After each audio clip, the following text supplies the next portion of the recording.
పొద్దునుండి ఒంట్లో బాలేదండి, చాలా నీరసంగా ఉంది. హాస్పిటల్కి తీసుకెళ్ళండి. చూడు శివ, నీ భార్యకి ఎప్లాస్టిక్ ఎనీమియా. తను బతకాలంటే రేపే సర్జరీ చేసి బోన్ మ్యారో రీప్లేస్ చేయాలి. సర్జరీ ఖర్చులు 5 లక్షల దాకా అవుతాయి.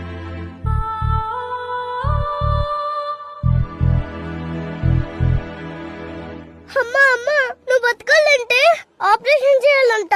దానికి 5 లక్షలు అవుతుందని డాక్టర్ నాతో చెప్పారు. 5 లక్షలా? దానికి నాన్నేమన్నాడు? దానికి నాన్న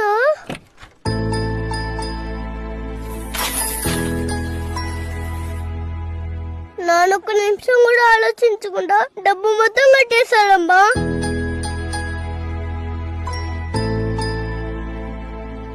హే, డాక్టర్ ఏదో చిన్న ఆపరేషన్ అన్నాడు. ఒక 2 రోజుల్లో కోలుకుంటావులే. రే చిన్న, వేడి నీళ్ళు తెచ్చాను అమ్మకి ఇవ్వరా. అలాగే నర్సు వచ్చి బ్లడ్ శాంపుల్ తీసుకుంటారట. త్వరగా ఫోన్ చేయి. డాక్టర్ ఏమో ముందు చెప్పాడు, మర్చిపోయాను. వస్తానుండే. సారీ అండి. హే, నువ్వెందుకు సారీ చెప్తున్నావు? రోగాన్ని ఎవరైనా కావాలని తెచ్చుకుంటారా? నువ్వు ఒకదానివి. నువ్వు దేనికి డబ్బులు ఇవ్వకుండా ఒక్కో రూపాయి మిగిలిస్తున్నప్పుడు నిన్ను పిసినారి పిసినారి అని చాలా తిట్టుకున్నాను. మీరందరూ అనుకునేలాగా నేను పిసినారోని కాదు. ఇక్కడ సంసారం నడిపిస్తున్న ఎంతో మంది మిడిల్ క్లాస్ భర్తల్లాగే నేను. నాకు ఈ షోరూంలో దొరికే బ్రాండెడ్ బట్టల కన్నా బజార్లో దొరికే 100 రూపాయల చొక్కాలోనే ఆనందం. మ్యాట్రెస్ మీద ఏసీ గాల్లో వచ్చే నిద్ర ఎలా ఉంటుందో నాకు తెలీదు.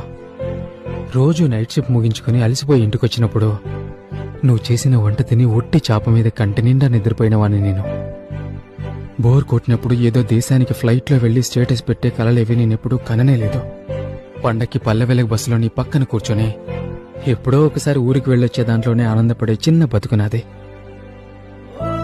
ఆ గూడు ఇవ్వాలో రేపో విచేయాలంటే ఏదో ఒక ఎదురుగాలికి అది కొంచెం కూడా జరగకుండా ఇంకా ఎంతైనా కష్టపడి ఇలాగే గట్టిగా నించుంటానే.